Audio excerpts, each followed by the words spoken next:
The game, JT and the Don with your hosts, Jimmy Thompson and Donato Bucci. They're covering the most current issues in sports from the 305 to the 412 and all the way to the West Coast.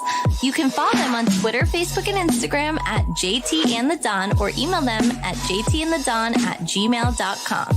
Now take it away, guys.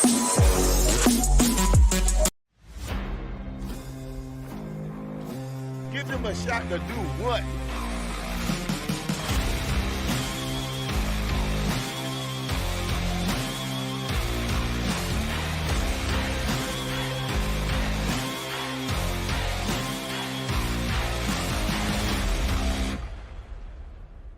Welcome to the next episode of JT and the Don, presented by Give Us a Shot Network. I am the Don, Donato Bucci. And remember to subscribe to us on all of the major platforms and subscribe to the Give Us a Shot YouTube, Give Us a Shot Network YouTube channel. Thank you to Nicole Thompson for the wonderful introduction, and to our guy, Mike Regina, with the JT and the Don pump up music. It is the annual NFL preview show. We have a special guest that we'll introduce in a minute or in a few seconds. But first, let me welcome in everyone's favorite, JT, Jimmy Thompson. How you feeling today?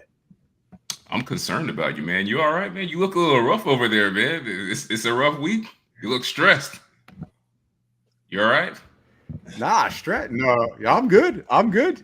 Are you? I mean, you're the one that's a Miami fan, a Dolphins fan. Hey, look, man, I got my Steelers shirt on, my Dolphins hat. I know when we do these shows, I got to wear enough gear of my team where you claim I'm not a fan. So I came prepared. I'm dressed to the nines in Dolphins gear. I don't know if I'm going to talk positively about them or not, but I'm just making sure you okay, man. Everybody else is glowing on this show right now, man. You look a little rough, man. Just making sure my buddy's not stressed, man. You good?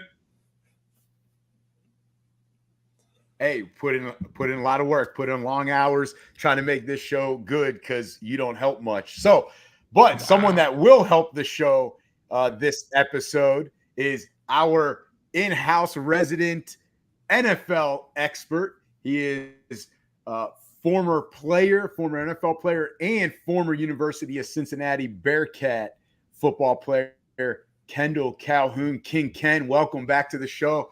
Thank you for your time. How you been?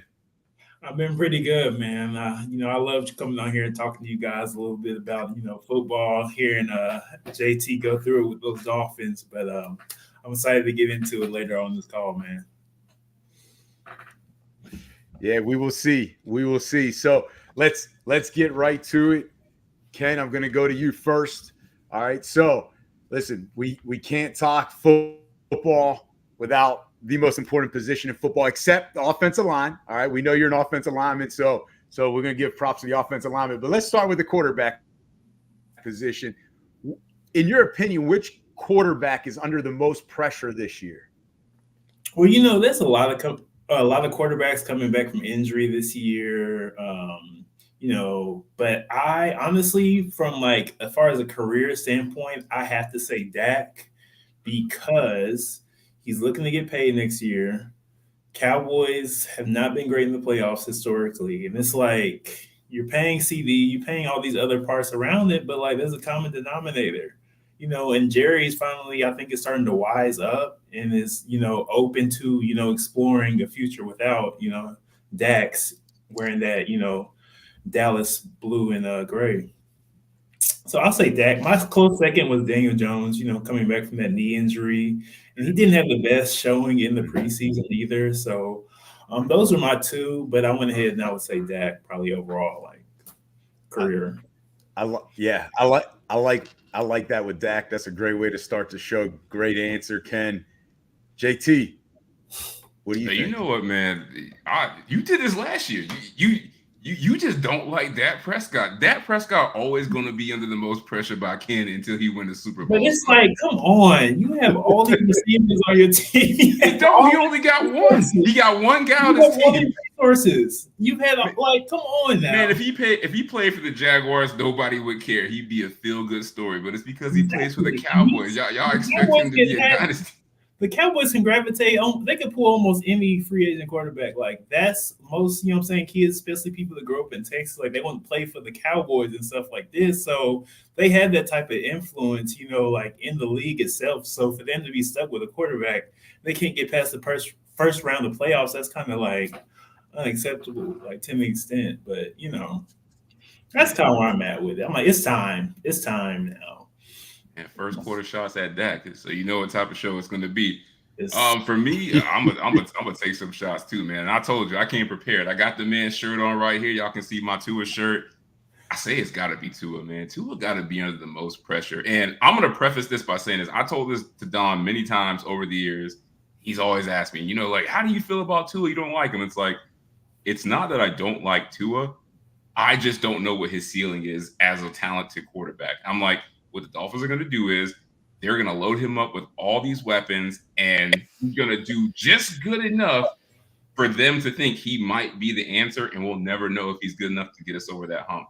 And I said this how many years ago, Don? Like 3 years ago, and we're at that point now. He's under the most pressure because you look at it this way, he's gotten better, but he hasn't played well enough to get us over that hump to be a legit Super Bowl contender. Now you throw in the new contract, man's worth $200 million. This is arguably probably the best weapons/coaching situation he's ever going to have in his career. And if he can't get it done now, then he's just going to be in that Kirk Cousins realm at best, where it's like he's just a really good starting quarterback, but he's not that guy that's going to carry you to a championship. And what if he doesn't perform well? Like, what if he regresses? The odds that if he does that, he's going to get Mike McDaniel fired. So you got a $200 million quarterback that would have gotten 2 coaches fired. Like, I just think he's under the most pressure because everybody still looks at him as like, is he still good? Is he not? And he got to prove that he can make some noise this year. So it's my guy, Tua. I think both of your answers are pretty good. The way I define most pressure is either you're playing for your legacy or you're literally playing for your NFL career.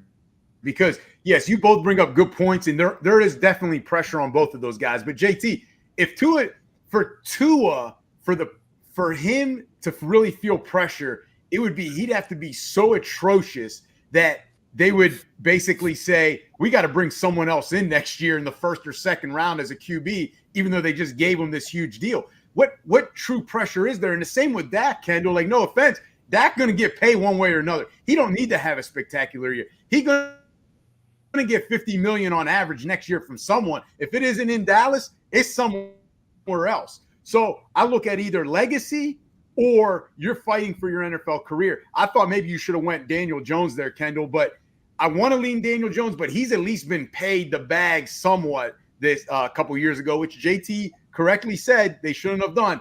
But I'm going to go the route of Justin Fields because I truly believe at some point he's going to get his shot in Pittsburgh this year. Either Russell Wilson will be injured or he'll play so bad the Boo Birds will come out and they'll force him to be benched in favor of Justin Fields. In Pittsburgh, everyone's favorite football player is the backup quarterback, not like many other cities, right? It's usually the backup. So Fields is going to have a chance to play for not only his career, but his first big contract. That's where the pressure is. If he doesn't perform, he'll be lucky moving on to be a backup, right? I don't even know if he'll be as good as Jameis Winston status backup if he doesn't have a good year. But if he does, not only does he keep his job, but he finally gets that first big contract, because you got to remember, they didn't pick up the 5th-year option. So he's still on just that rookie deal. And while, yes, to you and I, it's a good bit, but not in NFL standards for quarterbacks, as we're seeing, they're getting 50, 60 million a year. So I know that's a little bit of a stretch, but I think it's Justin Fields because he's basically playing for his career in his one big payday that he can get. And I think he'll see the field. I'll let's give you go. Props though. Hold on, I'll give you your props because I think maybe we'll change the criteria for that question next year, because this is exactly the same approach you took last year, and you went in great detail about how Russell Wilson was in the same position last year. And you're like, if he fails for a second straight year, nobody's going to want him as a starter, and that's exactly what happened. So I think I might take your route next year as like, hey, like whose legacy is on the line? Maybe that's what we should ask, because that makes perfect sense. Like, you nailed it with the Russell Wilson one last year, and like, what are the odds? Like, the guy who you picked this year is literally in his same boat on the same team this year. I agree with you. Justin Fields could be like Vince Young. Like he could be out the league if he don't get it together the next year and a half. Like I don't see anybody taking him on as a backup. Like he's not that type of quarterback. Sam Darnold, Josh Rosen type of bad. Like yeah. Yep. It'll be bad. Well, I appreciate you siding with me, JT. That makes me feel good. It makes me feel like I actually kind of know what I'm talking about. You always try to paint me as this villainous hater. Like, no, I'm just honest. Like when you got good takes, I tell you. Right. When you usually bad, I tell you that too. That's fair. All right. So let's see. Let's go with the young guys. All right. So Kendall, I'll start with you again. Which rookie quarterback will perform the best? Okay, so perform the best. When I think of that, I'm thinking of how the quarterback is going to play itself and also combination of how the team itself is going to perform.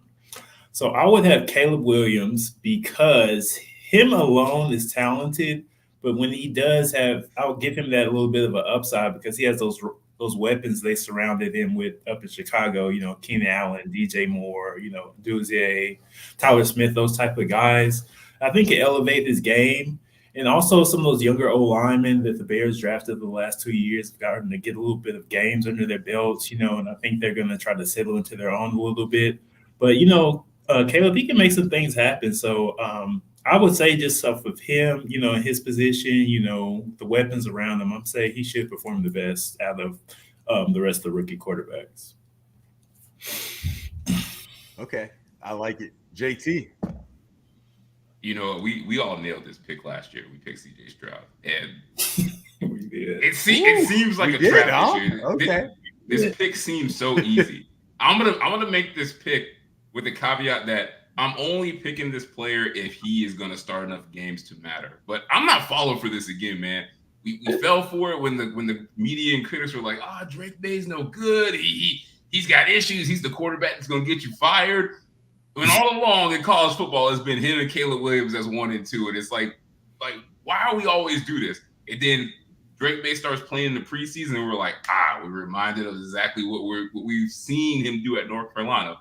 If Drake May is a starter, I'm just going with him because I just think New England, everybody just thinks they're trash just because they got a bunch of new guys. They've not been the most offensive team in the past post Tom Brady, but Drake May is that type of player. Like, look. If he's playing and starting every game, he's going to put up some numbers because they're going to be in shootouts. He's going to be putting up passing numbers. He's going to be getting rushing touchdowns. Like, he's got Josh Allen-like ability. And, if you give him a full year's worth of starts, I think he could put up some nice stats. So, I'm going out on a limb, and I'm going to say it's going to be Drake May. I like that. He's definitely like a New England quarterback. Yes, he definitely fits that. I can see it. Okay. I think my only concern, JT, is because that's a good answer, and you give good reasons for it. My only concern was he got played a Jets defense twice. He's got to go to Buffalo at some point. He already in Buffalo. That always worries me with the That's the thing. The weather probably won't matter for him because he already will be playing in bad weather at home. But I think it will, right?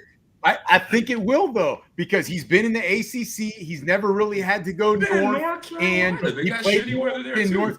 Oh, listen! Don't ever compare the weather. But it ain't the Northeast. I get what you're saying.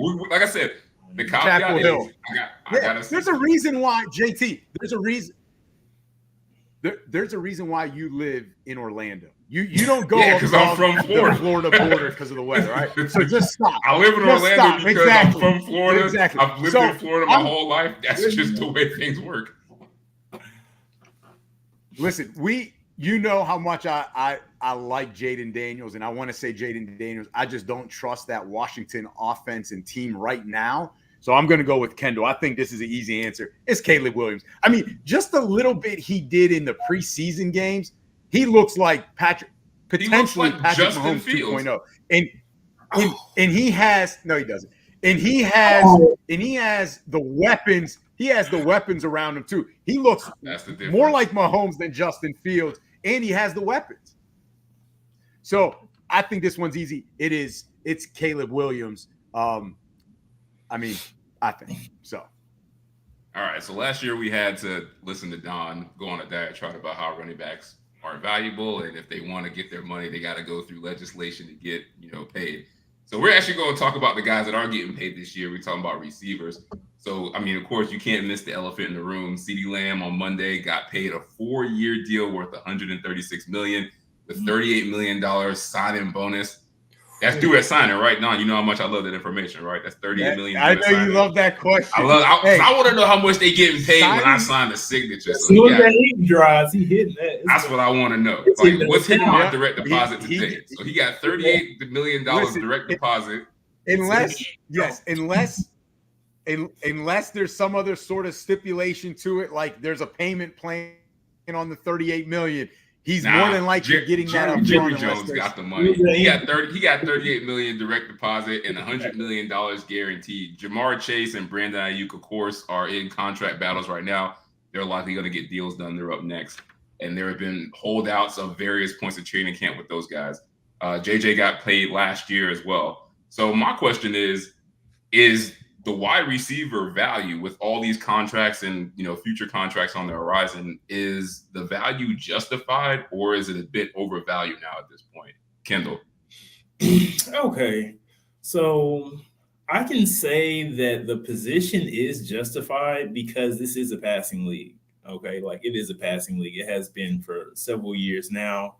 And also, just to show a great example of this with the Vikings, losing your star receiver can like put your potential going up this way, going straight back down.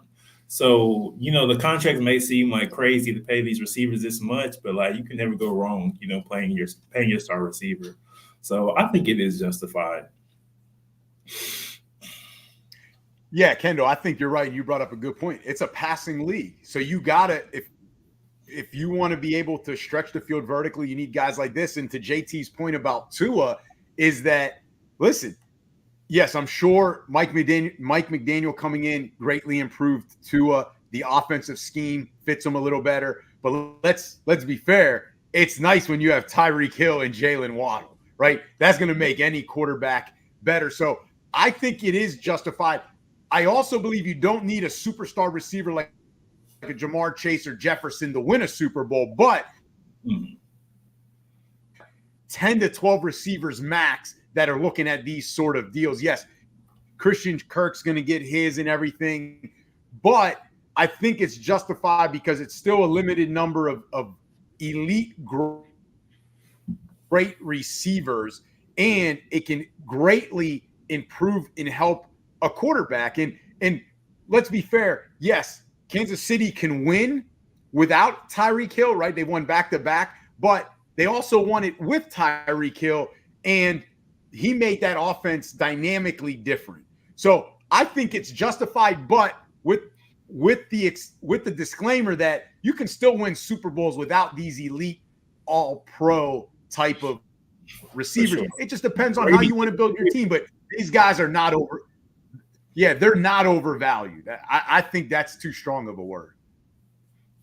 I agree with you guys. And I mean, the Chiefs, I think you're wrong about. They do have an elite wide receiver. His name is Travis Kelce.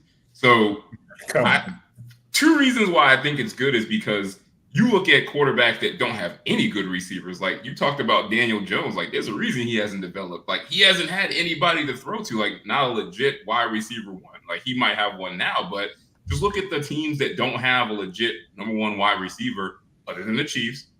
They struggle. Like when you don't have weapons in this league where you have to pass, you're going to struggle. So, you know, by relative, you gotta pay these guys. And the other thing I will say why they're not overvalued is the receiver market for, you know, guys getting paid. It's not like the quarterback market where like no matter what you do as a quarterback, it's as long as you're the starter and you up for a contract extension, you're going to break the bank. Whereas receiver, I feel like they're getting paid relative to like their performance and how the league values them in the pecking order of where they rank amongst wide receivers. Like you could be the next receiver up for a contract extension, but if you're not the best receiver, you're not going to be paid as the best receiver. So I don't think that their contracts are out of control yet. It's just these guys that are up for extensions like JJ, Chase, Ayuk, even Amon-Ra St. Brown, like these guys are legit top 5 at their position, arguably. So they're going to be paid as such. So I think the fact that they kind of got that market under control is why I don't think it's overvalued. But yeah, you do need weapons, like you guys said. But speaking of, you know, guys still waiting on their money, Ayuk, I feel like he's been waiting on the bag for a while now. Do you think he'll get an extension done with the 49ers? Because Because it seems like they have an extension done every day, and then they don't. So I don't know. Will he get an extension done, or will he get traded? Kenny, what do you think? He's going to stay in as a 49er, or is he going to get traded? See, the thing about it, I think they will agree on terms because, like, a little bit, we know numbers constantly change every day, you know, with updates. But I'm hearing like they were offering him around 26, and he's looking for about 30. So, you know, I'm thinking they're probably going to meet halfway around 28. But the 49ers, you know what I'm saying, like they have to also be really careful with that cap space also because they're still waiting to pay Trent Williams as well. So that's why I think they're kind of moving some things around. But I think they should be able to, you know, agree on terms. See, that's why we have Ken, because he brings those numbers there. I was not aware that's how close they are. And I almost want to change my answer, but I'm not. Sorry, Ken. I'm going to say that he eventually plays out this year.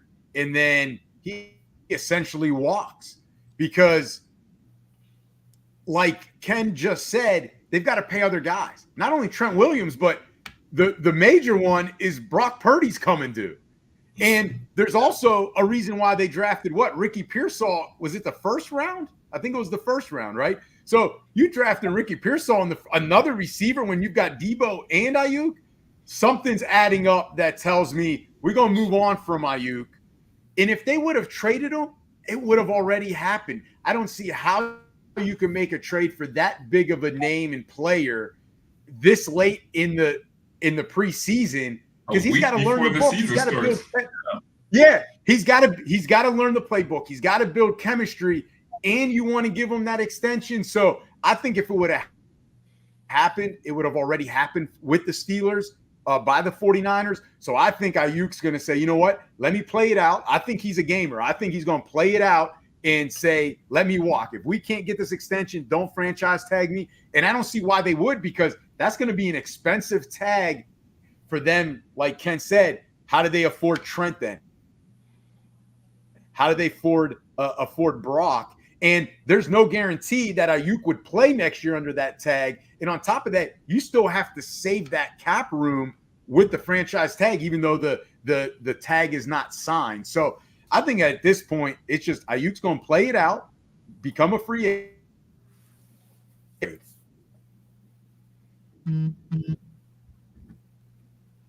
I agree with you because I just don't see how he gets traded. Like one, you said it's too late in the process. The season's about to start literally in a week. But think about what you would have to give up to get him. You got to give up a first-round pick at a minimum, and you got to pay him. So you're basically putting your whole organization in the hands of Brandon Ayuk, which I'm not saying is the wrong move, but I need more time to prepare for that. Like I need to get him in-house, need to get him, set up with my offense. I need to make sure this is going to work. Yeah. But you're right. The 49ers can't afford to do this. Trent Williams being the most immediate one, but you forget. They already paid Debo Samuel. They paid him a big contract 2 years ago. And like you said, they just wasted, in my opinion, a first-round pick on Ricky Pearsall. So he at least getting top 25 money in the league just by being a first-round wide receiver. So now you're going to pay a third guy to be a top 20 paid player at that position? Well, the 49ers made a mistake. JT. They made a mistake. They should have had more faith in Brandon Ayuk, and they should have let Debo walk. Like, I think they backed the wrong receiver. In my opinion, they backed the wrong one because Debo usually always banged up. He's not really a receiver. He's a great weapon with the ball in his hands, but Ayuk makes the engine go. Like, he's a legit receiver. Like, he puts his feet in the ground, like guys go missing and slide the other way. Like, he's a legit threat. But they can't pay him because you got to pay Brock Purdy. You got to pay Trent Williams because you look at the stats when Trent doesn't play versus when he does and how that affects Brock Purdy's performance. Brock Purdy basically turns into Zach Wilson when Trent Williams not protecting his blind side. So you stuck with this. Like, you cannot pay Brandon Ayuk. Like, I just, unless you got the Eagles capologist and they just find shit, I don't know where you find the money to pay him. But I think you're right. I think he plays out this season, then he's gone.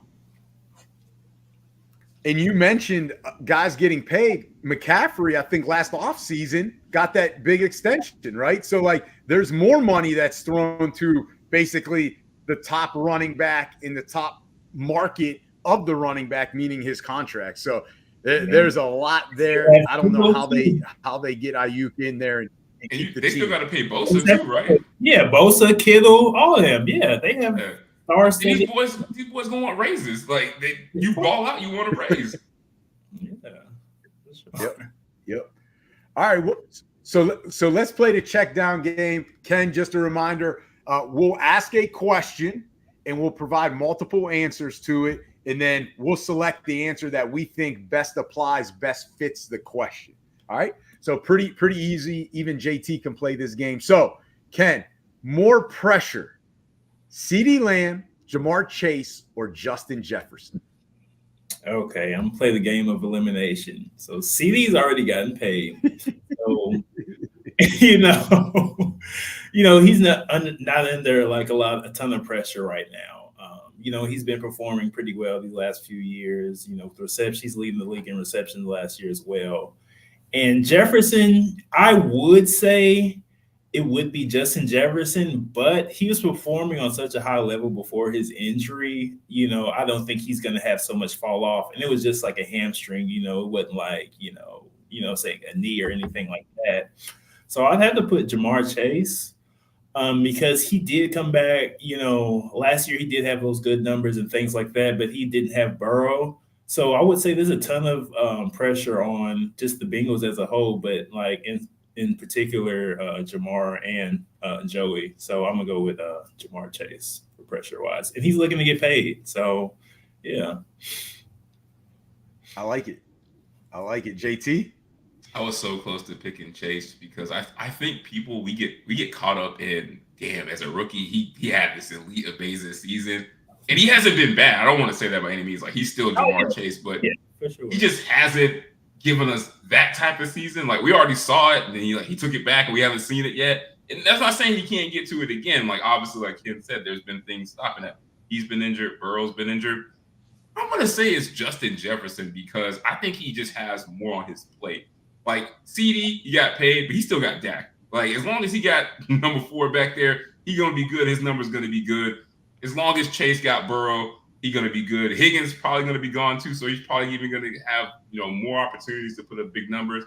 But Justin Jefferson, man, you got to think like they decided to pay you rather than paying the quarterback that's really been their franchise quarterback for the last 3 or 4 years at Kirk Cousins. Like, yeah, Kirk got hurt, but I think they were going to pay JJ anyway and let Kirk go, even if he didn't get hurt. So anytime a team lets a proven franchise quarterback go and decide to pay you as a receiver, like the pressure got to be on you. Like he got to carry this team. He got to stay healthy. Like there's nobody else. It's just him. And even TJ Hawkins is going to miss at least like the first 4 games. So even more pressure is going to be on JJ. And he got Sam Darnold thrown to him. That adds the level of pressure even higher. So they expected JJ to do everything and make this a playoff team. So I just think he got the hardest burden to carry, in my opinion, this year. He may have the hardest burden because of the factors around him, but I think so. I like how you kind of twisted that a little bit at the end, and you had good reasons for it. But I think there's a difference between burden and pressure, and I like how you did. Like I said, you twisted pressure. I didn't look at it that way, but when you don't have JJ McCarthy and you got Darnold, Hawkinson's not there. They're not expecting your team to really be that good. You may not even be the second best team in that division anymore. I don't see where the pressure is. Like Minnesota fans are going to love him, and they're not expecting them to win a Super Bowl. That's a great position for the guy. He can always turn around and say, well, it's Sam Darnold. Like, what are we expecting? Ken kind of said, I think Ken kind of poked at Darnold a little bit, and I would agree. Like, so where's the pressure? It actually gives them a bailout. So I'm going to go with my theory of, is it a legacy or you going to stay in the NFL or get paid? I'm not going to lie. Legacy is so important to you. Legacy is so important to you. I'm surprised you don't do better on this show more consistently. I know, because I don't like JJ. Your legacy is on the Jefferson, line. Like Justin Jefferson, I got a Sam Darnold as a co-host in JT. Nah, so, you got Brady, baby. You ain't got to do nothing. I got Brady. Listen, you got Brady. You ain't got your number. Run a little slant. Catch the ball, go down. That's all you got to do. Oh, Kendall, if I had Tom Brady as a co-host, we'd be on ESPN and Give Us a Shot Network. We'd be bringing in millions for them. So sorry, Give Us a Shot Network, that we're not bringing in millions for you. You can blame JT because he claims he's Tom Brady, but he's not really Tom Brady. So who's your choice? So anyway, Ken, listen, CD got paid. Justin Jefferson got paid.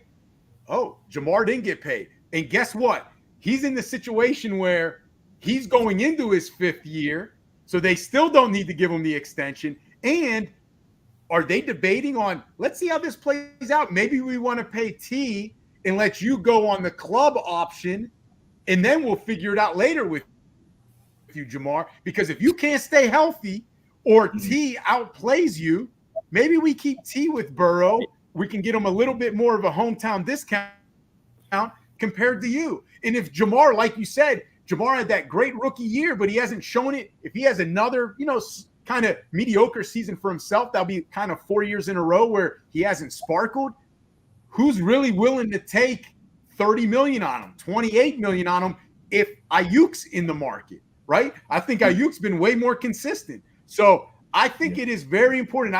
Again, legacy, contract / career. In this point, it's contract because the other 2 receivers, I'm playing Kendall's elimination game. CD paid, Jefferson paid. Oh, Jamar is not. I'm going to pick Jamar. I'm going to go with our guy, Kendall Calhoun. He always the goats, man.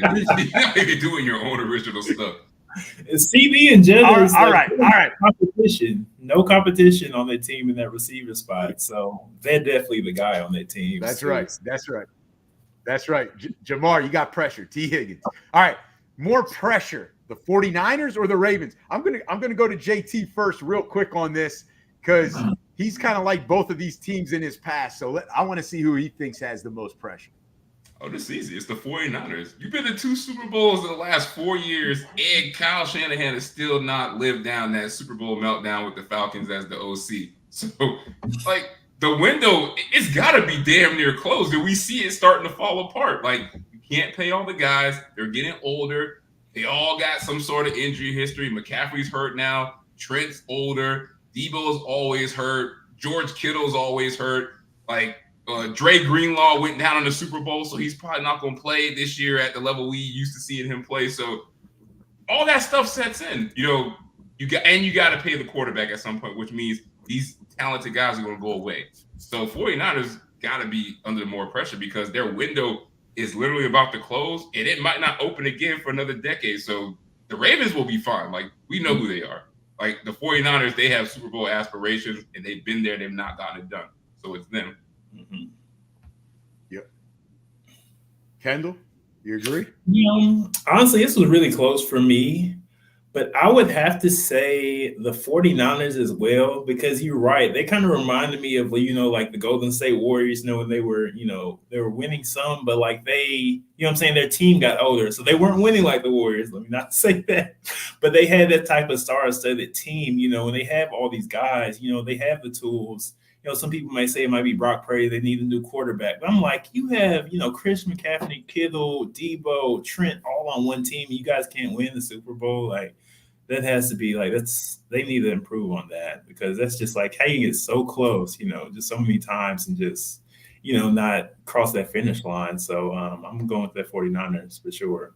Yeah, to his point, yeah, I agree with you, man, because, like, Mahomes threw the game winner to McCole Hardman, who didn't even play the whole season at KC. So, like, I just don't understand on paper, like, how that game is close. Like, all these weapons. I don't get it. Yeah. Yep. And that wasn't the first time that happened in the fourth quarter in the Super Bowl to the Chiefs. So I'm going to agree with you guys, and I'll just chime in that not only is that window closing, but you're starting to see a little bit of dysfunction in that organization with Ayuk wanting out, Trent Williams holding. So how they were able to build that team chemistry in that culture and, trade for McCaffrey and go for it. You're starting to see the wheels not be as tight. The screws aren't tight as much anymore. Trent, a veteran, yes. Does he want a Super Bowl? I would imagine absolutely. But he's also like, you know what? I want to get mine. I see McCaffrey get his. I see Debo get his. I know that Brock about to get his. Ayuk is holding out. So what about me? I'm the guy, as JT said, I'm the guy that protects Brock. So I think you're starting to see, and you've lost multiple Super Bowls. So people are probably looking at Kyle Shanahan with a side eye like, you're a really good coach, but are you great or are you just really good? Because there's been a lot of really good coaches in the history of the NFL. There haven't been great ones. And I'm starting to think that they're starting to question him. And I could see those wheels coming off real fast if the season doesn't go their way. And JT, great point. The Ravens, we're going to know who they are. They got Lamar. I think Harbaugh is still I think he's a great coach. He's going to have that team buttoned up, and they're going to play defense and special teams. And they got Tucker that can kick it from the 60. He probably can kick that until he's 60 years old. So, like, I mean, I don't think the Ravens are going anywhere. It's just a matter of, it's just a matter. They'll have their up and down seasons, Baltimore, right? Depending on injuries or how the AFC North is. But the Niners, it's now or never with this group, in my opinion. All right, so more pressure. What the Niners went for when he first got there. They were winning like 5 games, like when Jimmy G first got there. So it's not like there's a chance they could fade back to not being good once this window closes. Yeah. Right. Yep. So more pressure, Trevor or Tua? Ken, I'll start with you. I'll probably say Tua, because he's starting to have, those weapons on the team with Tyreek, getting a new coach. So, it's time for him to perform. Like JT mentioned earlier, like he's went through 2 head coaches. Like, eventually you got to start seeing like, all right, now is it the coaching or is it the play style? So I think, like I said a little bit, Tua, I think he has more pressure out of Trevor Lawrence. Trevor, like I said, down there in Jacksonville, he like manages the game. He kind of, they're going to win some games and things like that. But I don't think they're not have that expectation that like the Dolphins are going to have going into the season. I don't think he has the same pressure in Jacksonville that Tua has in Miami. Good point. Good point. Does JT agree? I know you do. Does JT I hate it because agree? This is exactly what I talked about last year. Nobody cares about Trevor Lawrence. Nobody cares. They don't. Think about it. We're asking if the guy who led the NFL in passing yards last year has more pressure than the guy who went number 1 overall and was like 10th. Like, that's an insane question. But I agree it is Tua. Only because people don't give a shit about Trevor Lawrence. They don't care whether he wins. They don't care whether he loses. It will always be somebody else's fault. He is getting to the point of like the Josh Allen, I want to say Justin Herbert treatment, where people only care about the talent and they just disregard like the results. At some point, every quarterback's talented that's throwing for 4,000 yards. You got to start winning some games because only some quarterbacks got that kind of pressure that is attached to their legacy. We throwing out Dak every year, and this man is throwing a lot of touchdown passes, a lot of yards, and he's winning games. Like, Trevor's not even doing half of that. But I agree. It's Tua for everything that I stated earlier. Like, he just got to get it done because people just don't feel confident in his talent. Whereas with Trevor, they just don't care. Like, nobody cares about Trevor Lawrence. They don't talk about him. I don't know if people think he's good or bad. He's just there, living his best life with no expectations. So it's Tua by default. Hanging out on the beach. Exactly. Like, think about it. He led the league in passing yards last year, and we like, does he have more pressure on him than Trevor Lawrence? Tua didn't even go number 1 in his draft. Like, that's crazy to me. But JT, you said it, and I think you said it meaning coming from your opinion earlier. I'm not convinced, and this is a Dolphins fan that you are, I'm not convinced that he can go above this ceiling. You feel this is his ceiling. So if that is the case, with all these weapons around him,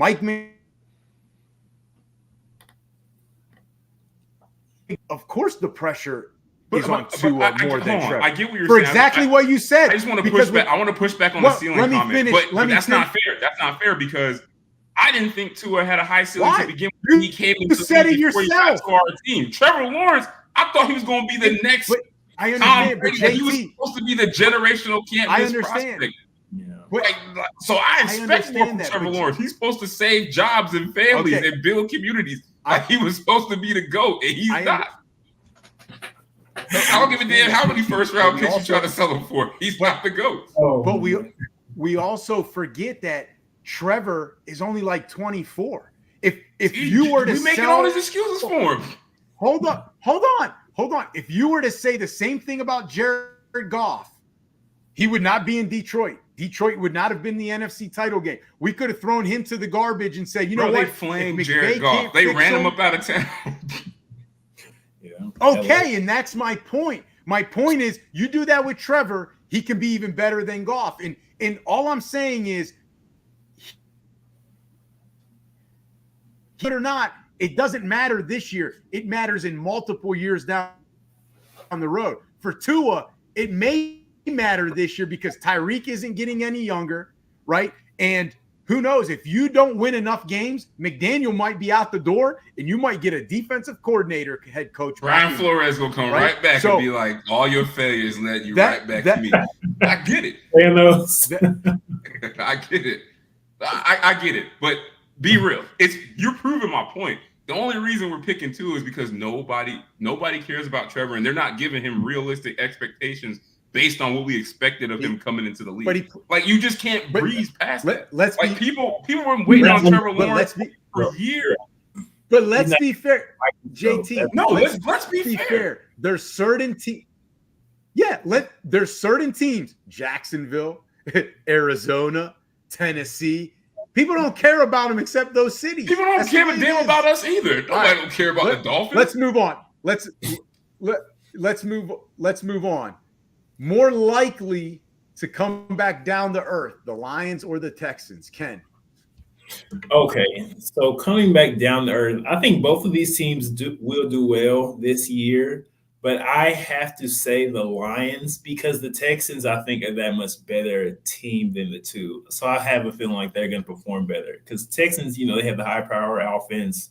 CJ coming to sophomore year, they added Diggs, and they added Joe Mixon from up in Cincinnati, and that defense is also looking solid as well. Will Anderson, Derek Stingley Jr. So it's not that the Lions aren't going to do good, but I just don't think they're going to do as well as the Texans. Ooh, now there would be no bias there, Ken, that you live in Houston, you played for the Texans no bias at all. Okay, still going to games. That's why I was bringing names. You know what I'm saying? Sideline passes.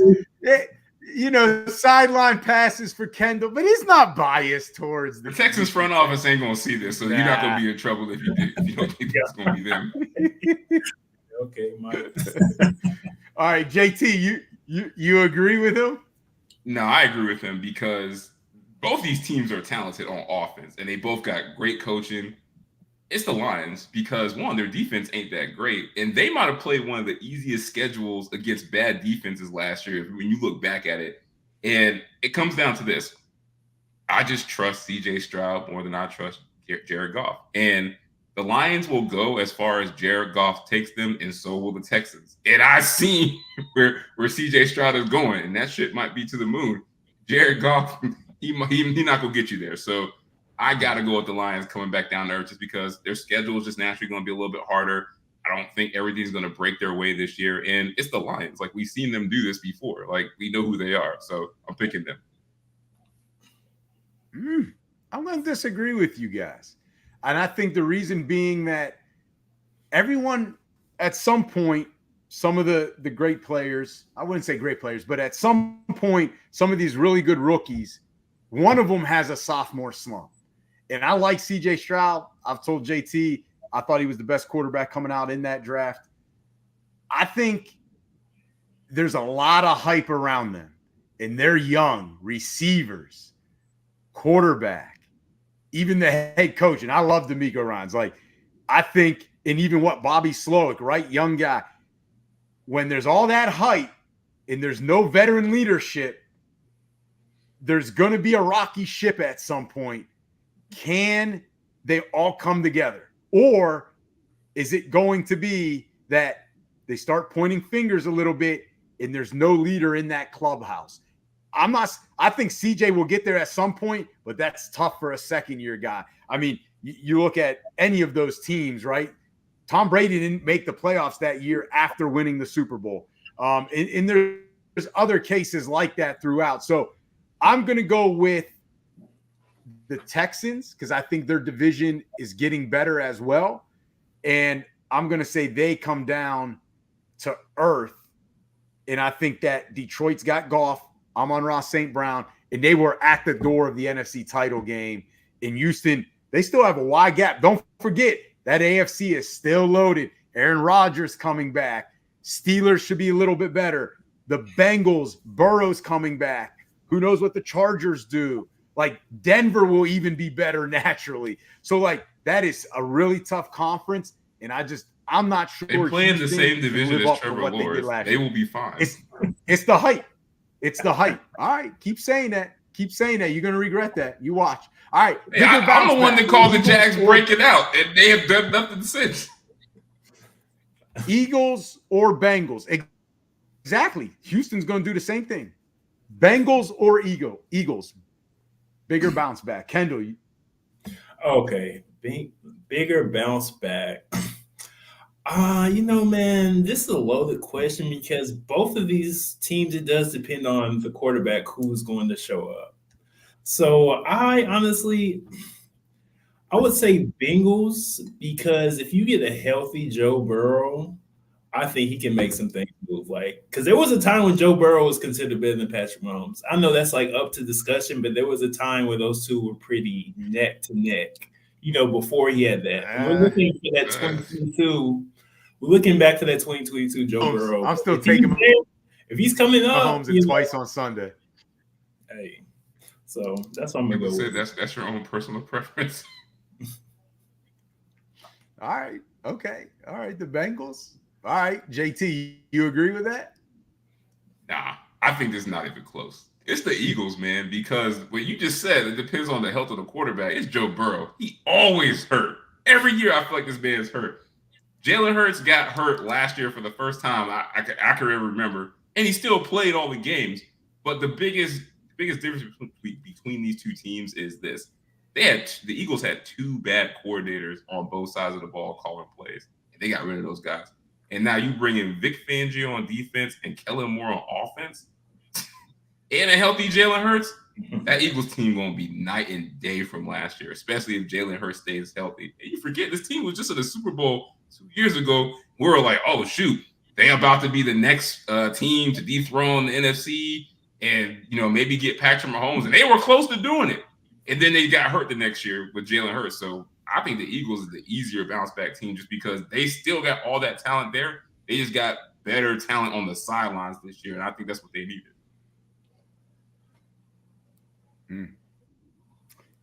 I agree. I think the Eagles have the better bounce back. I think they got Saquon Barkley coming in, not only the coordinators, good point, JT. They got Saquon coming in.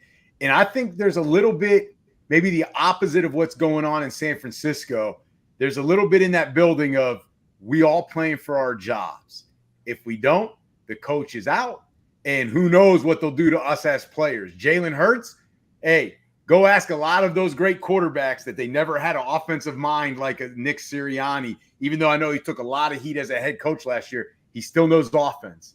And you've got Kellen Moore. If Sirianni don't work out, what happens with Kellen Moore? It might be a 1 year and he's out. So now Jalen Hurts, you're going to have 4 coordinators in 4 years. And A.J. Brown, we're paying you all that money.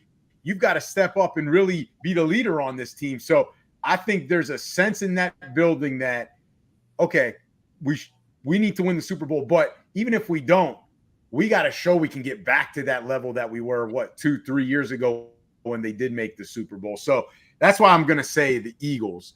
Now, flip the question to the quarterbacks of those two teams. Bigger bounce back, Burrow or Hurts? Ken, I'll let you go first. Well, I will say Jalen will have a bigger bounce back. I will say that because, like I mentioned a bit earlier, talking about the Bengals, we haven't seen that Joe Burrow in years now. So if it's 3rd and long, 2 seconds left in the game in the 4th quarter, like I wouldn't want Jalen Hurts throwing that ball than Joe Burrow. From basically what I've seen from last season, and now I would definitely have Jalen. So I definitely say he has that bigger bounce back.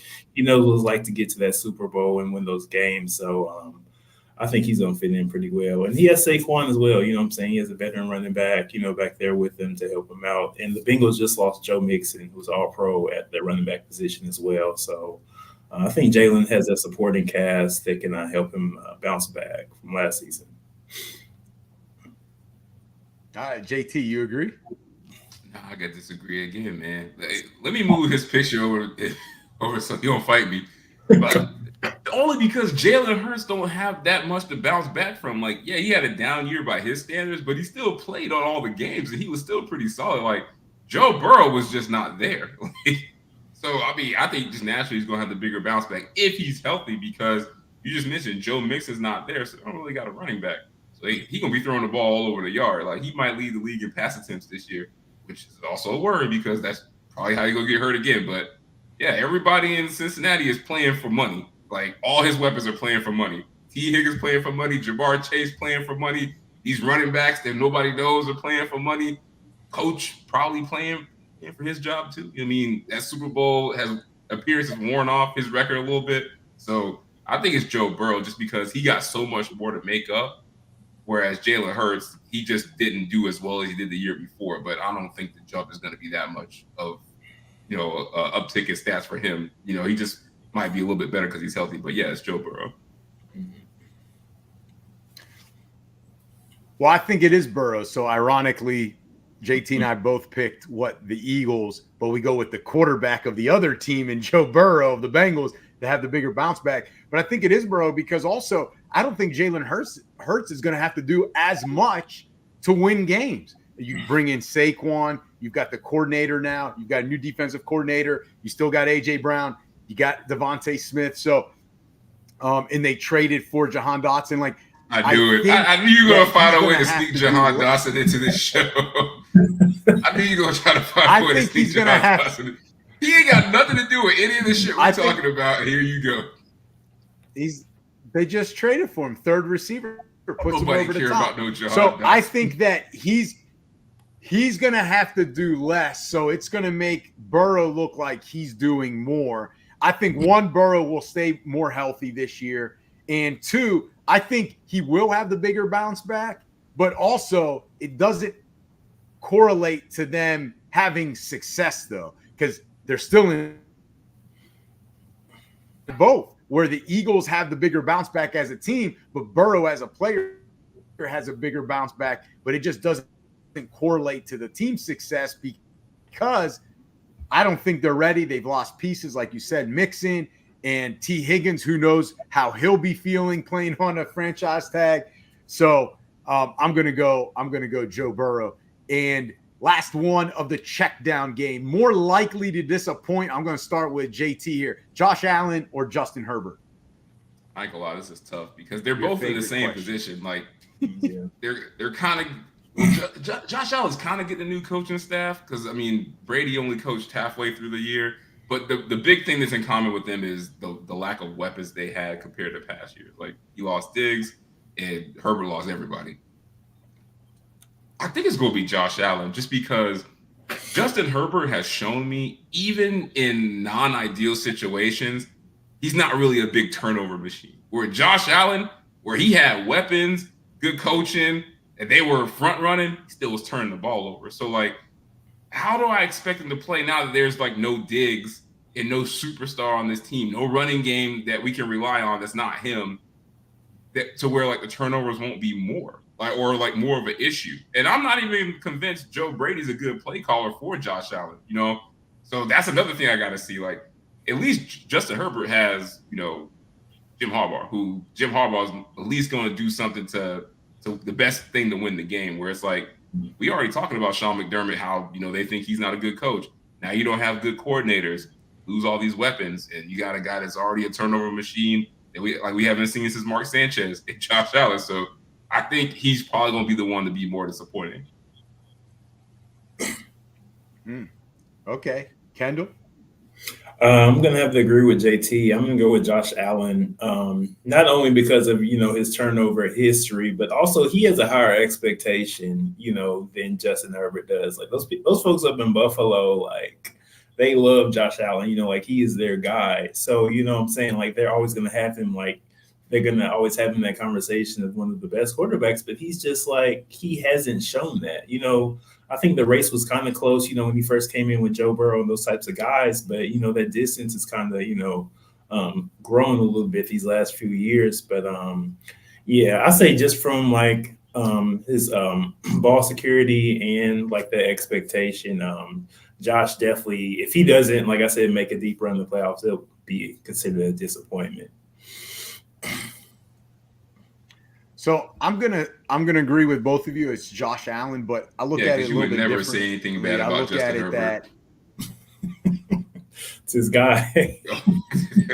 two people he ain't never gonna talk bad about is Justin Herbert and Trevor Lawrence. Yeah. Go run the tape. Check your tape. He'll never say anything bad about those guys ever.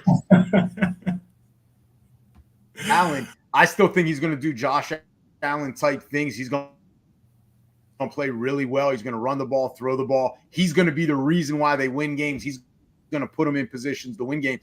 I just don't think Buffalo is in that position to compete for a Super Bowl, if I'm being honest. Like, I think they're a playoff team, but not a Super Bowl team. So I think that's why in people's eyes, he'll be more disappointing. And the other part of it is Jim Harbaugh is going to make sure that they run the ball and then run the ball and run the ball some more and play action off of that. And I think that notice him in games because he's probably not going to be doing much except handing it off because they brought in all these running backs, Gus Edwards, J.K. Dobbins. They drafted a couple guys. They drafted JT's guy. I'm still waiting for my phone call to be brought on for the running back committee by Jim Harbaugh. So, like, I think that's why they're going to insulate Herbert. they're gonna insulate Herbert from mistakes and from having to feel that pressure because they're not quite ready to win yet, but they're going to be a good team. So I think he's going to look better than what his stats will say. And Josh Allen's going to look the opposite. He's going to look worse than what his stats say, but I think that's because of the team and the team's philosophy and how they're going to have to play. Nice. All right, guys, we're going to run through this real quick. Player predictions. We're going to give out some awards. You're going to tell me who you think is going to win this year. And, I'll also let everyone know who we picked last year. So Don always says we hold each other accountable. That's what we're going to do. So first one on the docket, Offensive Rookie of the Year. I feel like I know where this is going, but we're going to ask anyway. Ken. Offensive, I was going to have Caleb Williams, but I wanted to change some things up. So I am actually going to go with the wild card. I'm going to go with Malik Neighbors from the Giants. He's has great upside. He was really electrifying over at LSU. Hopefully he can be, that crutch, that Daniel Jones can use, to get back into the swing of things. So, I'm going to go with Malik. Yeah, because we know Daniel Jones needs as many crutches he can get. Don, who you got? Listen, I'm trying to look smart. I'm trying to be smart. I'm going Caleb Williams. There's no other answer here. Go ahead, JT. I agree. Because you did this last year. You nailed the pick. You picked C.J. Stroud. Me and Kim picked Bijan Robinson. Bijan, we're going to forgive you for that, but I agree. It's Caleb Williams. Like, it's going to go to him, and it's his award to lose. Of course. Defensive side of the ball, defensive rookie. He just has to be like Wembanyama, right? Like, just be consistent, just be good. Everything will take care of itself. He gets to 4,000 passing yards. It's his. It's automatic. Oh, for sure, definitely. Yeah, exactly. All right, this would be interesting. Defensive rookie of the year. You going with me first? Yeah. Okay. Let me see. I had to show some love to the big guy, so I'm gonna go with Jared Verse from Florida State. He's over with the Rams right now. He's a really powerful defensive end. With Aaron Donald leaving the Rams, he can kind of step into his own and be that guy on that defensive line. So I'm looking at him right now. John, you gonna show some love to FSU player? Of course not. Heck no, Ken. I've known you now for like 5 years, so I'll forgive you on that answer. All right, but we don't vote for awards for Florida State guys that are favorable awards. All right. Defensive rookie of the year. I think this is another easy one. It's going to be Leatu Latu. UCLA. I'm going to go with him. Look, man. As much as I don't want to give FSU props, I think I picked Jared Verse too. I just think he's looked really good, and I think he's stepping into a position where they're going to need him the most. And I think he got the talent. Now, I will say, Ken, you picked Will Anderson last year as a good pick. Don, me and you, not so much. You specifically were the worst.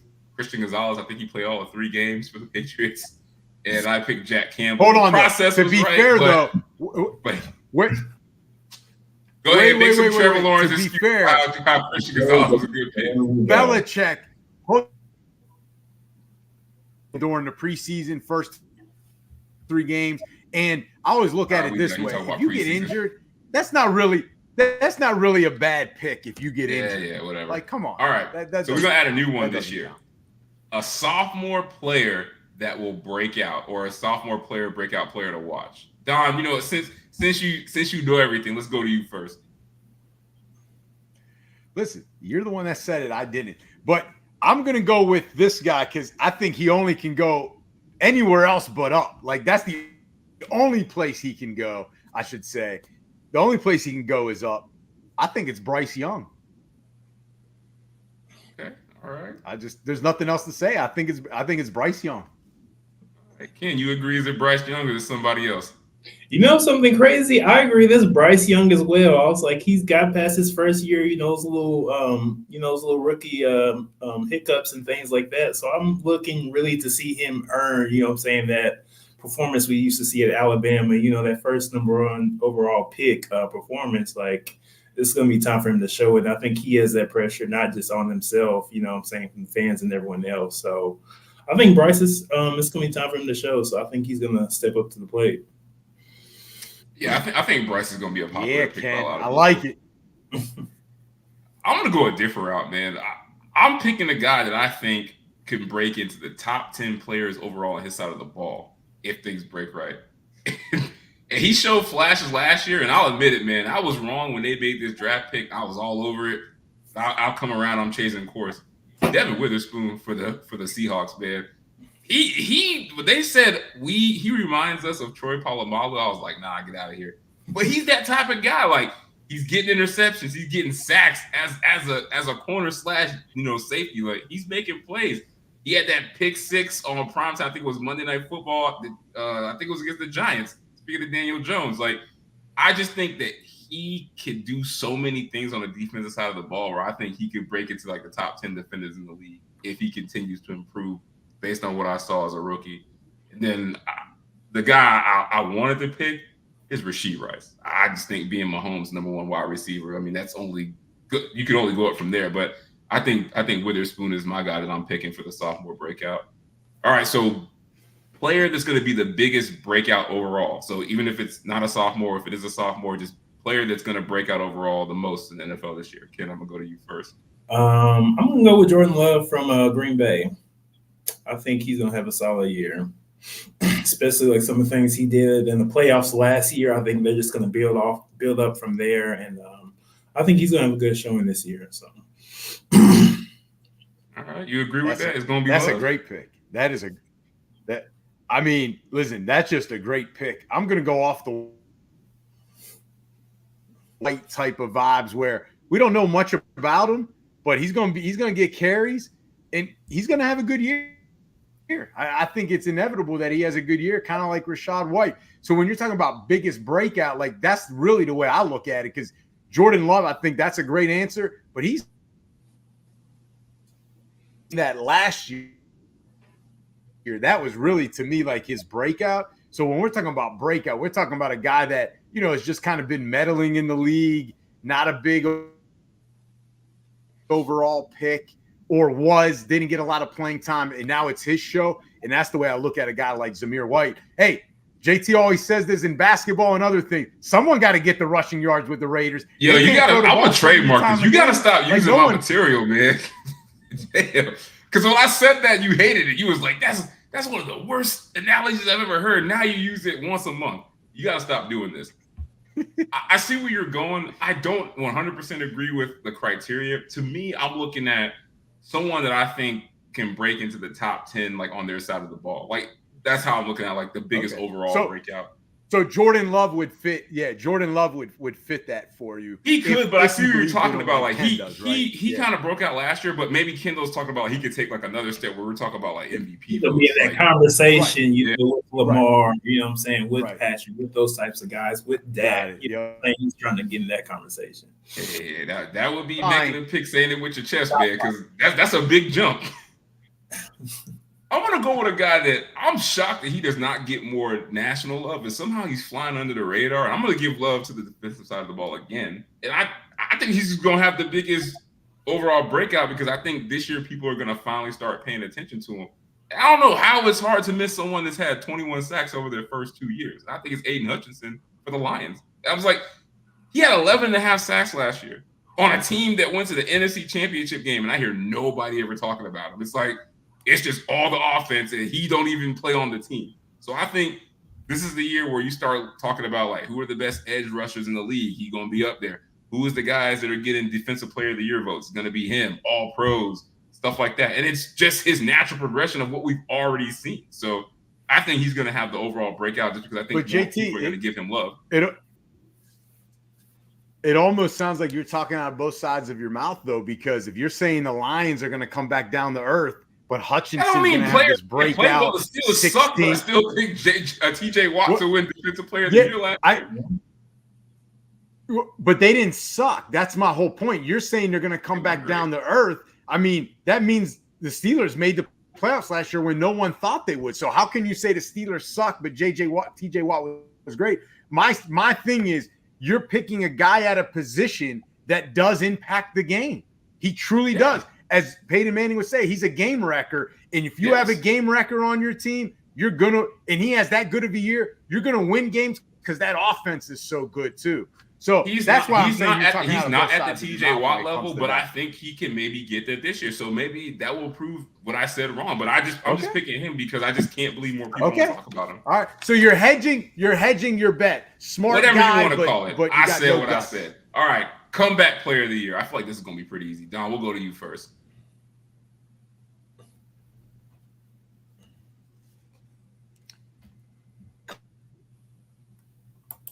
Justin Fields. I think he eventually gets in. Bro, you hate Russell Wilson so much. He's gonna be the best thing for y'all team. He eventually is going to get a chance to play. All right. I think Russell Wilson, one of two things is going to happen. Russ is not 100% or gets injured, or he's not going to perform well in the first game and a half or 2 games. That, again, there's going to be so much pressure to put Fields in, especially if Russ doesn't get off to a good start, or obviously if he gets hurt. Fields is going to play at some point, and I think he's in that spot where there's no pressure. If he was named the starter going into game 1, I'd be worried. Even though they haven't made a decision, I think it's going to be Russ, and I think Fields comes in, and he can just do what he wants. He's going to learn the system after sitting a couple weeks. I'm going to go Justin Fields, comeback player of the year. Man, Justin Fields can start every game, and they'll never give him that award. But I appreciate your enthusiasm. Kid, who's your comeback player? I'm going to put Joe Burrow as my comeback.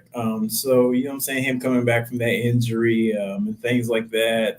Like I said a little bit earlier, too, we haven't seen that Joe since 2022. And I would like to say that I think some of his injuries he has now are aftershocks from those injuries he had from his rookie year, because Joe is getting annihilated. So I'm looking to see him bounce back. He has a pretty nice offensive line now. He has Orlando Brown, and he has I believe his other tackle, he has Trent Brown as well. So he has 2 like 6'8", 6'9" tackles that have been pretty solid in the past. So I'm hoping it can be Joe Burrow can come back from his little injuries. All right. I say right position, wrong player. I think it's Aaron Rodgers, just because I think people are still in love with this idea that him going to the Jets and making him this Super Bowl contender, because it was all last year when we watched Hard Knocks. They're like, oh, the Jets are going to go to the Super Bowl. He got hurt and went away. And as soon as he got healthy and released one practice clip in the offseason, that's all I heard again. Oh, the Jets are going to win it all. The division is theirs. Rodgers is back. I mean, if he is back, I think it'll be him, just because we forget, like, he's 3 years removed from an MVP. He's been playing at MVP level just a few years ago, so I think it'll be him. We got this wrong last year. Age, Father Time is no joke, man.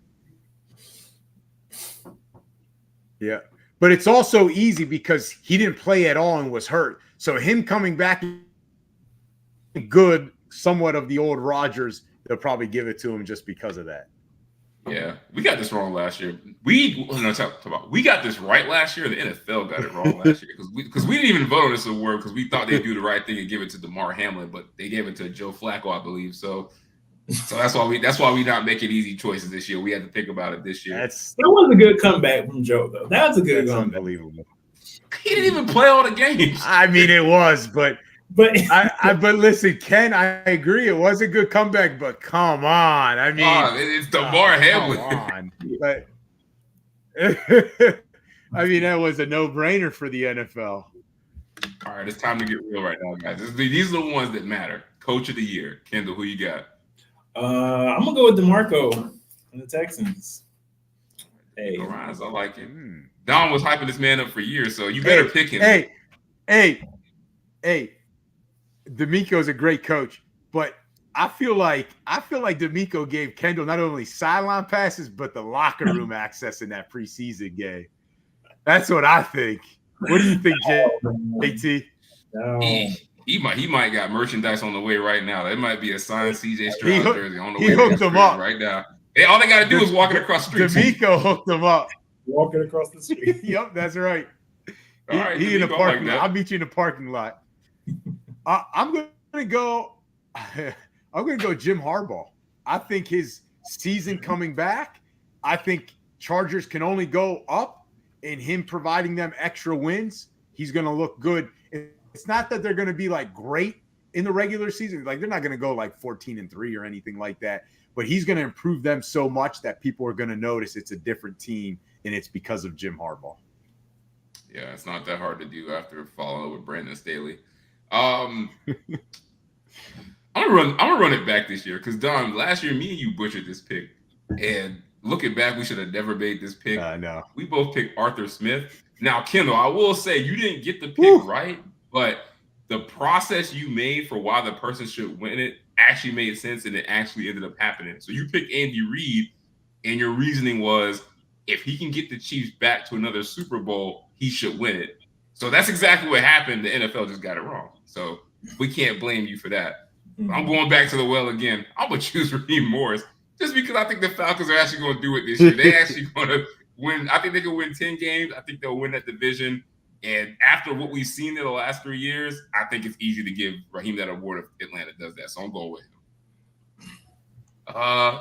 Offensive player of the year. We're going to skip that. It's because Don doesn't care about offensive players that aren't quarterbacks. Let's go to defensive player of the year because I think this is where it gets interesting. So, Kendall, I'm gonna come that's not true. I'm gonna you second.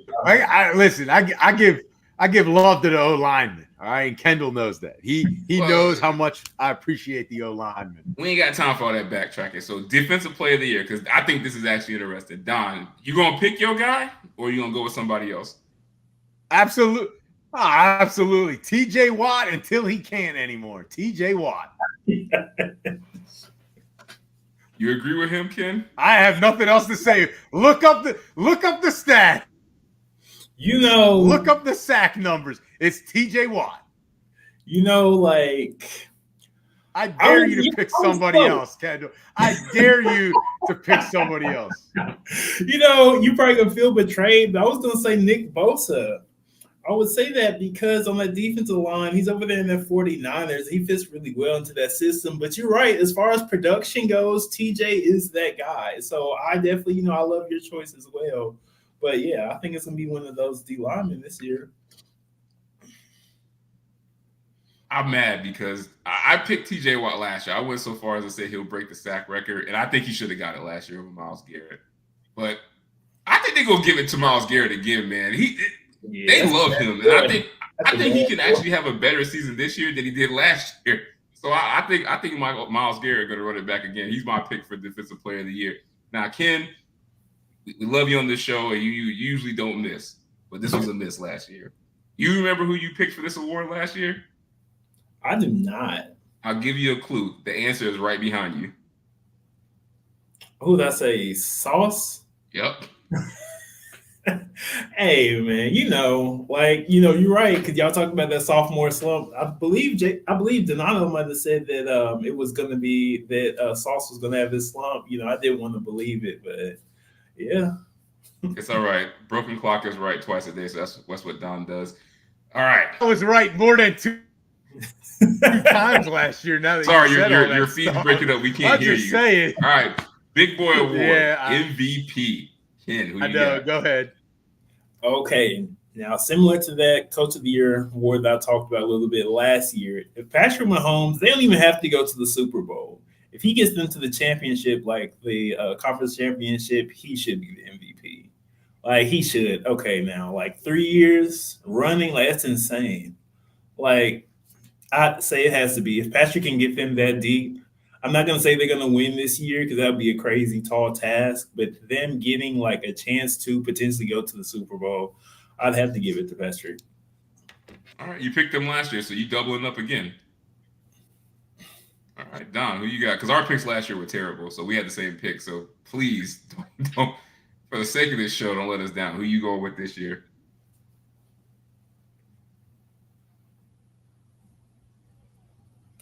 We didn't hear you. Who'd you say? Oh, sorry, Kendall. Who did you go with? Mahomes. Oh, I said Patrick Mahomes. All right.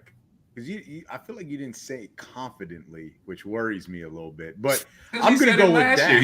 I think it's now or never. With I think it's now or never. I think it's Dak. I think it's going to be Dak. I think they're a regular season team. They are the Indianapolis Colts of the 2000s, right? Like great regular season. They put up all these stats. CD, you put up all these stats. Mike McCarthy looks like a great coach. Dak puts up all these stats. And it's like, no offense, Peyton Manning only got one Super Bowl out of that Indianapolis run. Dak, you don't even have any. But, hey, I'm going to give you this MVP award because I think you're going to have statistically a great year. And record-wise, it'll be great. You might have home field advantage. And it's a regular season award. So I'm going Dak. Yeah, Peyton Manning has something Dak didn't have. Home field advantage all the time, most of the time. So that's a good pick. I agree with Ken. I think it's going to be Patrick Mahomes just because this is one of the best teams he's had in a while on offense. And I can see him throwing 50 touchdowns in his sleep with this team. So I think they're going to give it to him. He's probably going to be the front runner all year.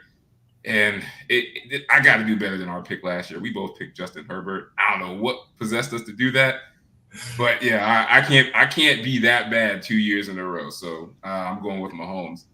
Let's go to teams real quick. Breakout team to watch for. So we defined this as like the Bengals when they broke out, the Jags a few years ago, and the Texans from last year. So who is that team that's going to kind of have like that breakout where they come out of essentially nowhere and they take the league by storm? Ken. Okay, so for this one, I'm going to go throw a little wild card again. So actually, I'm going to go with Denver with Bo Nix. So I think he might surprise some folks. I know they have Cortland Sutton over there, so he has a little bit some weapons, to spread the ball out a little bit. So I think the expectation for them aren't super high as well. So that's why I feel like that they can only go up from where they are. So I think they'll surprise some people this year. That surprised me. Okay, we'll see what happens. All right, Denver. He said he's really, really going in on Sean Payton revival. I like it. All right, that's a good pick, but I'm going to go with it. I'm going to stay in the AFC West, but with a different team. I think it's the Chargers. Everyone's kind of counting them out. They didn't really make the playoffs last year. Even 2 years ago, they butchered that. Whatever happened against the Raiders or whatever it was. I think it's the Chargers. Jim Harbaugh is my coach of the year. And I think the Chargers get it turned around and they make the playoffs, and they could be a potential tough out for a team in the playoffs. All right. I like it. I'm ready to get hurt again. I'm going to go back to the same thing I did last year. It's going to be the Falcons. He's going down south. I'm going back again. I'm going back to the well. Because you know what? I can see them winning 10 games and winning that division. And how can you not say they're a breakout team? That's literally what the Jaguars did when I called them. I was like, they're going to win a division, and it's going to come out of nowhere, and people are going to be so enamored. And I think the Falcons have been so bad and so disappointing, and they have people's attention. And now they actually might be a good team. So I'm picking the Falcons as that breakout team again. Ken, last year you picked the Jets. That lasted all of 2 plays. Yeah. And Don's was even worse, because he tried to make this whole Sam Darnold Commanders thing happen, and we saw it happen. Not Darnold. I'm sorry. Sam Howell. Not Darnold. Wrong Sam. Sam Howell. But that Sam is in Seattle and Ron Rivera is at home. Actually, no, he's in the studio giving commentary. So we all butchered this last year, but I'm going to give it mine. I got the courage of my conviction. Your coach, yeah. I'm going again, Falcons. All right, team that will disappoint. You were. Don, let's go to you. You got a lot to say. I said I'll go first. I'll go first here. I said it already. Sorry, Ken. I know you live across the street from the stadium. I'm going Texans. I think Miko Ryans, but I think head coach and quarterback, sophomore slumps. I'm a believer in it. And that division's going to be better than I think what people think in terms of the Colts have gotten better. Tight ends are, they're kind of the wild card, but I think Jackson. Yeah, you can't say they got better. Is that hard for you to say the Titans have gotten better? He's like, not on my I don't know if they have. But bro, they were number I'll one go with in the AFC like 3 years ago. I know. 3 years in the NFL is a long time ago. Kendall, what do you think? I know you're not going to say it's the Texans. So who do you have? I am going to say Kansas City because anything outside of a championship, like whether that be AFC or a Super Bowl, they're going to see it as not, what I'm saying, it's going to be seen as a disappointment at this point. Because the fans, like the NFL, they have Patrick Mahomes. They have him saying that he might be better than Tom Brady. Like, come on now. Like, he has such a high expectation. The Chiefs have such a high expectation where I think anything less than the championship will be considered a disappointment. All right, I like those picks. That's a good answer. That's a really good answer because that's a good way of putting it, right? You got a three-peat. You're on the verge of NFL history. You don't get it. That's disappointing. Not to say you had a bad year or, oh my goodness, you didn't win a three-peat. Like, you have a chance to have history made, and even if it's not in a heartbreaking fashion, it's like, or even if it is, and you're so close, it's like that's disappointing because you could have made history. So I like. Yeah. I had an answer written down, but I think I'm gonna change it because I'm not saying Don convinced me, but for him to be that riled up about his team, is it like when there's smoke, there's got to be a little bit of fire. So I had the Steelers because I was like, just because the quarterback situation is so bad, like y'all have not gotten it right since deciding to hang on to Ben Roethlisberger too long. But I'm gonna give y'all another shot. I'm actually gonna switch my answer to another team in that division that I think will be the most disappointing, and it's the Cleveland Browns. And it's strictly because I think this is the year we're going to get the answer on whether Deshaun Watson is ever going to get back to being Deshaun Watson or not. And I don't think he will because they kept 3 quarterbacks today. Like, if Deshaun Watson was the guy with all that money he being paid, we cut it down to 2 at most. And it's not like they didn't have a capable backup. They had Jameis Winston. DTR has been pretty solid. They could have went and got Joe Flacco again. They could have brought him back. I just don't know if Deshaun Watson will ever show up again. And I don't think he will. And I think that's what's going to make Cleveland the most disappointing team because they're always going to have Super Bowl aspirations as long as he's there. And also because that defense is one of the best in the NFL. So they're always going to be talked about. But I think they're going to disappoint because he's just not going to get it done again. So I'm picking them. Hey, I hope you're right there. Watch they blow y'all out week 2. I know. All right, so let's finish up the show with team predictions, playoff predictions. So the first one, Kendall, just list your 7 playoff teams for let's start with the AFC first. Your 7 playoff teams, and if you want to make a comment about 1 or 2 of those, go ahead. But give us your list of the 7 playoff teams in the AFC. Okay, I'm going to go Kansas City, Houston, Baltimore, Miami, Bengals, Pittsburgh, and Buffalo. No Jets. Kendall said, fool me once. Shame on you. But you ain't going to fool me twice. That injury at his age, I'm not buying he's going to bounce back. Kendall's not a believer. He's not a believer in that new surgery or whatever Aaron Rodgers had. No. JT, who are your 7? Well, I disagree. I got the Jets as one of my teams, but I also got the Chiefs, the Bengals, the Ravens, the Texans, my Dolphins, and I'm going to go with a surprise. I'm going to go with the Chargers. The Chargers over the Bills, and I'll probably look stupid not putting the Bills in there, but I think the Patriots is what's holding me back because I think that this division is going to be very tough. The Patriots are going to be more competitive than people think, and I think it'll be them and Buffalo battling for like that third seed in our AFC East. So I'm going to go with the Chargers. So I've got the Ravens, no particular order. Ravens, Steelers, Dolphins. I got the Bills, the Chargers, of course, right? I told you they're going to be my surprise team. Chiefs and the Jaguars. I like that Chargers pick, JT, for sure. So, yeah, the Bills worry me, but I'm going to throw them in there just because I can't pick Aaron Rodgers, and I'm not putting the Bengals in there. I always believe they're going to falter at some point. So, NFC, Kendall, who are your 7? Okay, I'm going to go with 49ers, Bears, Cowboys, Vikings, Lions, Rams, and Bucks. Interesting. A lot of faith in that North, man. Hey, got to. JT. I think the main characters are the 49ers, the Eagles, the Cowboys, and the Packers. I'm putting them in there. Falcons, I gotta back up my word. I'm putting them in there.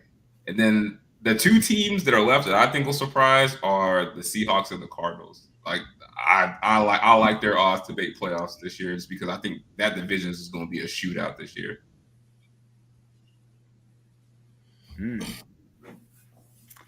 So, man, this was a tough one. I've got Detroit, the 49ers, the Cowboys, the Bucks,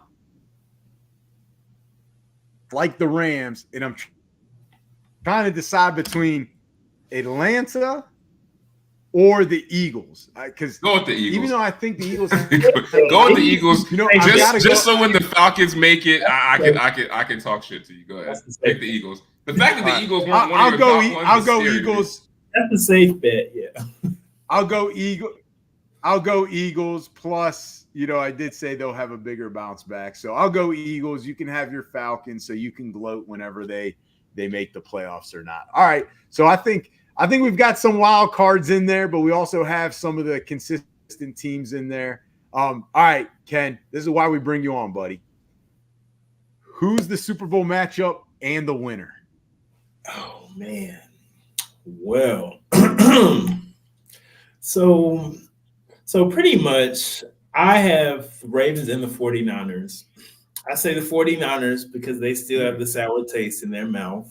And if they can sign Trent, you know, and everyone else back onto that team, they should coast through NFC. They should coast through it, if we're being completely honest. And the Ravens, like Lamar, like they put so much pressure on him to beat the Chiefs this past year that I think like it's time for him also to get to a Super Bowl. Like, and that pressure is on Lamar Jackson, especially like with those MVP trophies and all of that. You know, that's all cool, but everyone wants to win that ring. So I think like he's like they're really going to try to make a serious push like for that Super Bowl. And I think, you know, that it's going to be a really close game, I believe. Those 2 teams match, but I'm going to go with the 49ers. I hope they finally at least get one. With all those people, like they should at least get one. Okay. All right.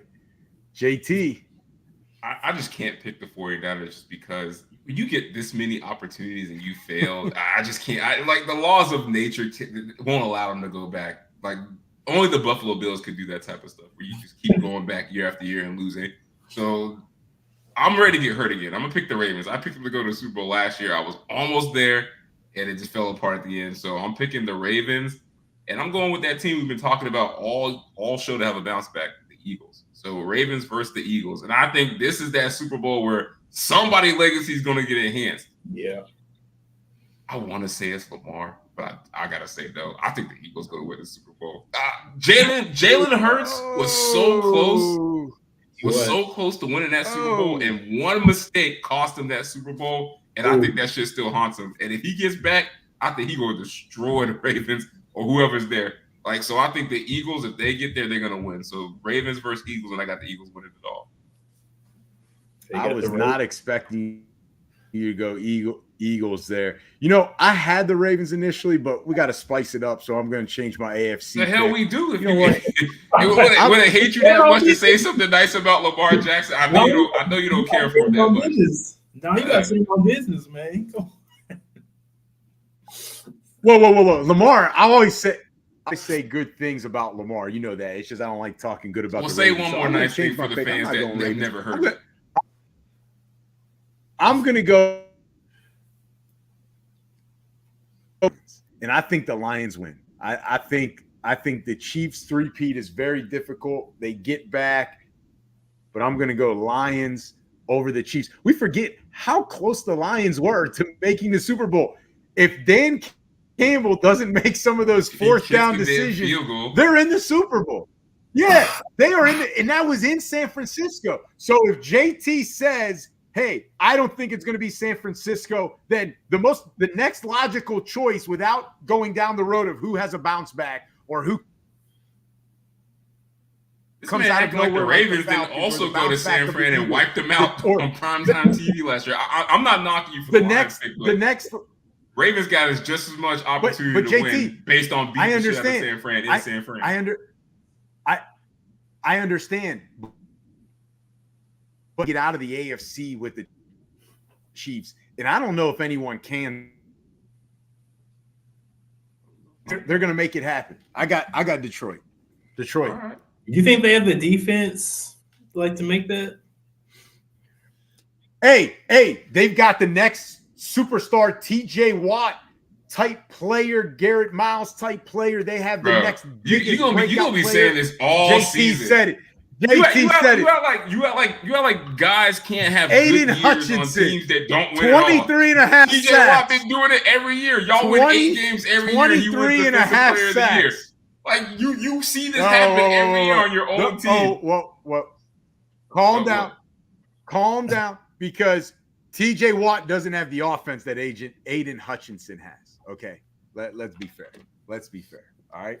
So, Kendall. Yes. Oh, Kendall, I need you to agree a little better. You rolled your eyes. You're wrong. That was terrible. I can't just believe can't you see it. I just don't see enough of okay. Hey, let's come back. Let's come back in February and see who's right. All right, that's plain and simple. Why you got to dog me? I didn't dog any of your picks. Let's see what happens. Come back in February. All right. Kendall, on that note, we'd love to have you during the season, but definitely at the end of the season, because now I feel like I got to defend some of my picks, and I'm going to call out some of your picks that don't work. We're not waiting. We're not waiting till next year. I'll forget by August next year. If the Lions struggle, he will not be hitting anybody up. I'll hit you up. He won't. But Kendall, before we go, we will get your picks for week 1 off air next week. Kendall, you did a great job last year. You were the champ. I was number 2. And, of course, we know JT is going to be at the bottom of the standings. So, he Kendall, did this every year. Thank you for coming on. He was on. third place by a wide margin for weeks, and he just started stacking the schedule with enough games to gamble 50-50, and he barely made second place. So, I see what's going to happen. You do this every year, but congratulations on your second place finish. Thank you, Kendall. Congrats on being the champ. We should send you something, but JT is too cheap. So, Kendall, thank you for coming on the show. Thank you for coming on the show as always. All right, we appreciate it. We would love to have you back. It was a lot of fun, and thank you for the time. Oh, for sure, man. I appreciate y'all having me on. Love carrying on with you and JT, man. So really excited to meet back with y'all again in February and talk about a little bit of these picks, man. Good. And congratulations on getting married during the off season, or at least on the JT and the Don off season for you. We give you some time to be at home. Thank you. I appreciate it. Of course. And best wishes into the fans and listeners out there. Thank you as always for listening. We appreciate it. We couldn't do it without you. And remember, JT and the Don All Sports Podcast presented by Give Us a Shot Network. You can find us on all of the major platforms, and remember to please subscribe to us and the Give Us a Shot Network YouTube channel. And for JT and the Don, all of the major platforms, remember, if you like what we do, leave us a 5-star review. And JT, if you don't like what we do, leave us a 5-star review. And remember to follow us on social media. Our handle, JT and the Don. We can be found on Instagram, X, Facebook, and TikTok. So, JT, college football season is literally here this weekend, in this week. NFL next week. It's a great time of the year. I'm sure we'll talk fantasy. We'll talk Hurricanes football, Dolphins, Steelers, all the good stuff that we love. So, JT, until the next episode, see ya.